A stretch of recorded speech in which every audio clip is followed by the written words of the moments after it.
Assalamualaikum warahmatullahi wabarakatuh. Kembali lagi di Jurnal Horor. Dalam kesempatan ini, Jurnal Horor akan mengulas tentang kerasukan atau istilah kerennya eksorsisme. Apa itu eksorsisme? Eksorsisme adalah sebuah praktik untuk mengusir setan ataupun makhluk halus ataupun juga roh jahat lainnya dari seseorang yang dipercaya sedang kerasukan setan.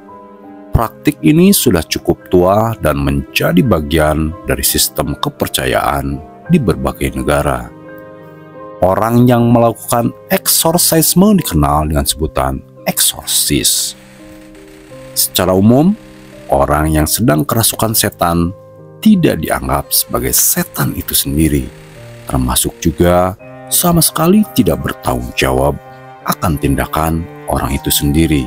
Oleh karena itu, para pelakunya menganggap eksorsisme lebih sebagai suatu penyembuhan daripada suatu hukuman.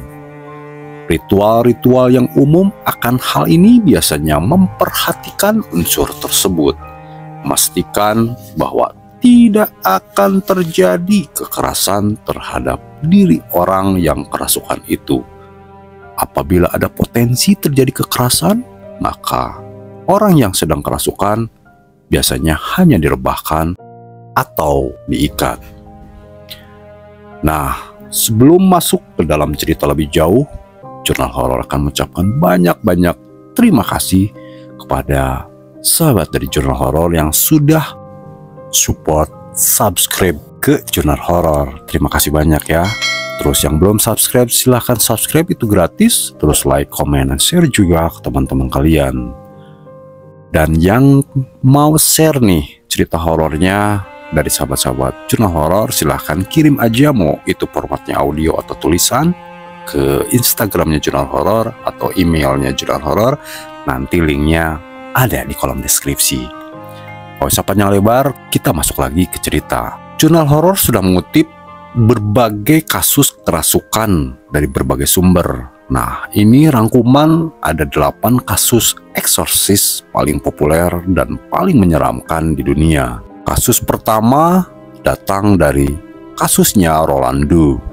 Adalah salah satu kasus eksorsisme populer.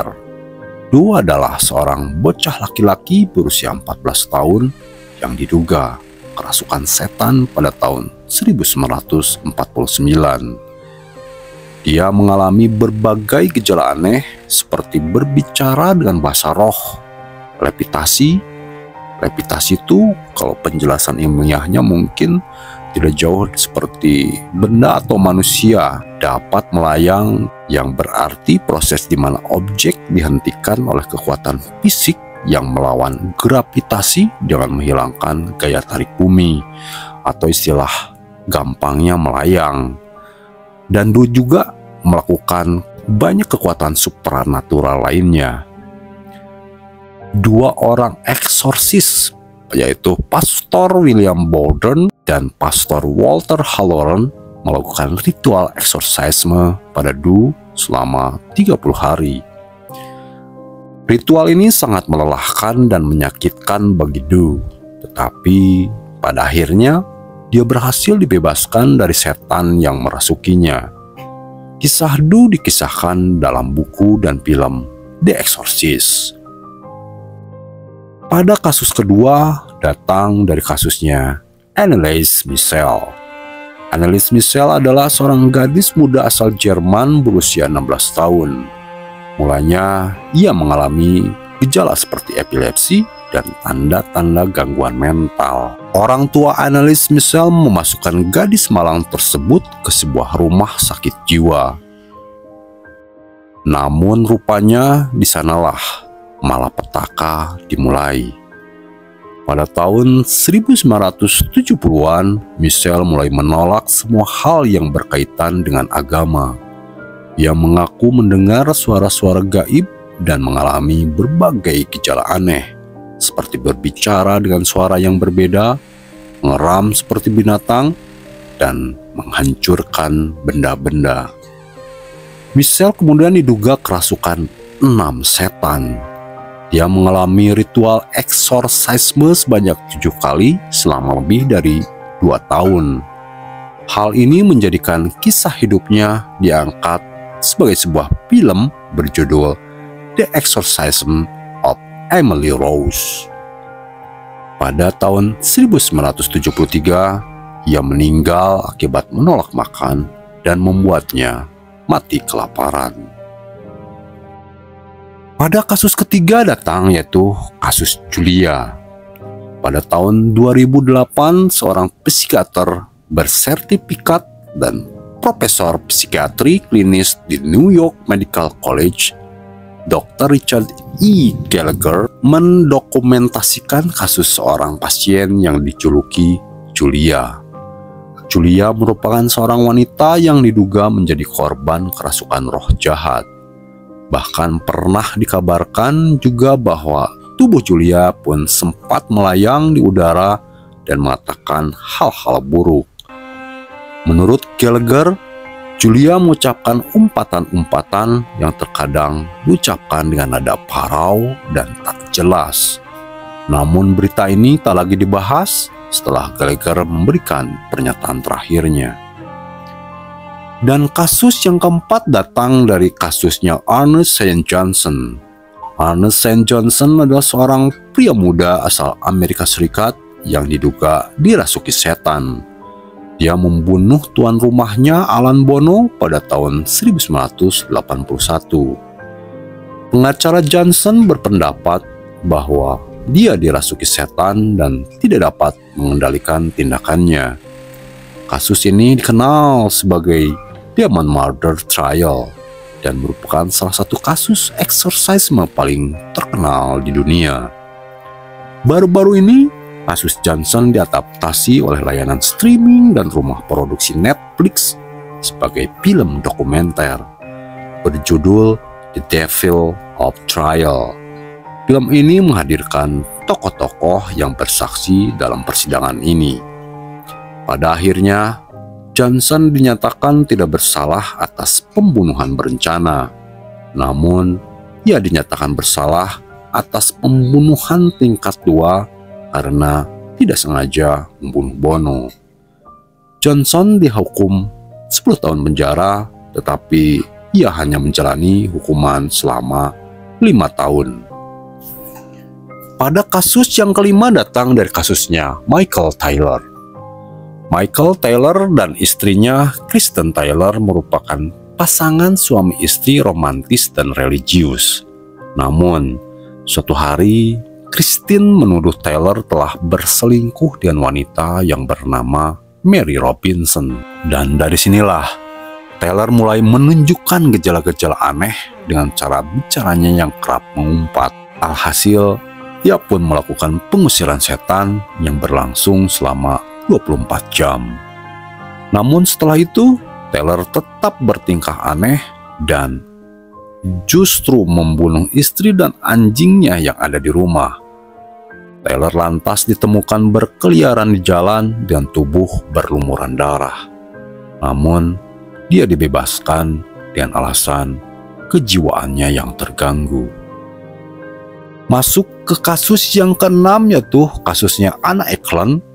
Kasus eksorsis menyeramkan selanjutnya ini merupakan kasus yang berlangsung selama beberapa tahun dimulai pada tahun 1912 ketika ia masih berusia 14 tahun.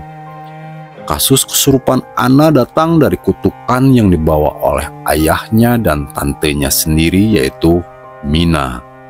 Rupanya, Tante Mina adalah seorang penyihir yang menambahkan ramuan herbal dengan mantra iblis pada makanan Anna.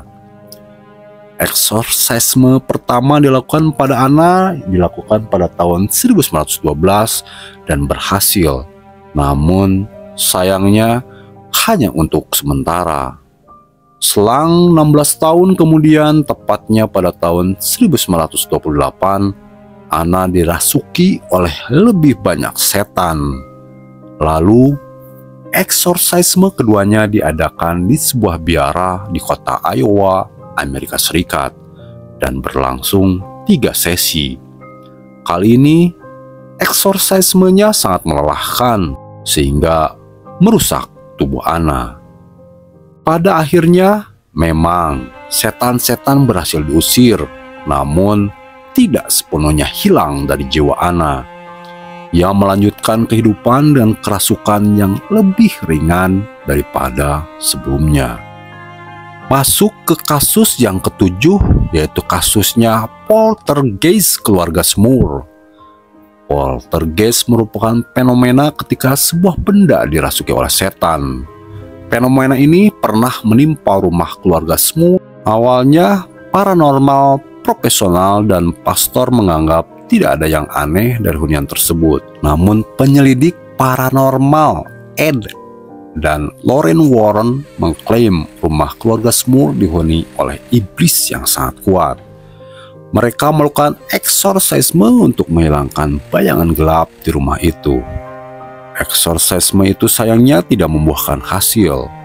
Sederet gangguan dari setan terus berdatangan, dari benturan keras, bau busuk, kasur terguncang, serangan fisik kepada salah satu anggota keluarga, hingga anjing mereka pun dilempar ke tembok. Pada tahun 1986, keluarga Smurl akhirnya mengungkapkan bahwa rumahnya telah kembali ke kondisi normal berkat bantuan doa yang intens.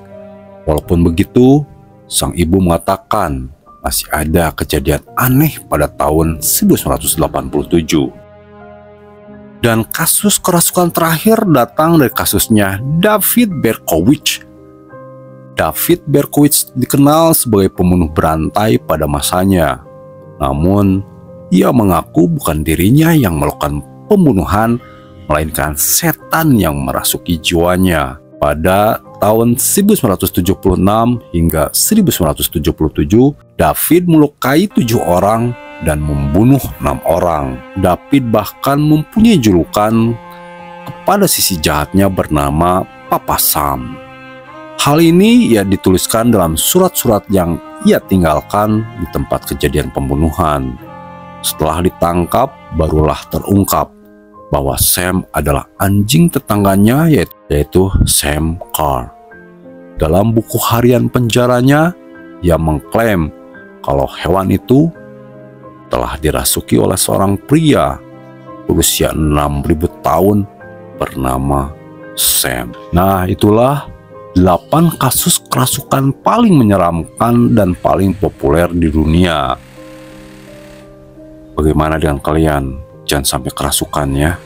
Jangan lupa untuk selalu mendekatkan diri kepada Yang Maha Kuasa, biar jauh dari mereka yang tak kasat mata, biar jauh dari setan-setan atau iblis-iblis yang memang mereka sudah dikutuk untuk mengganggu umat manusia.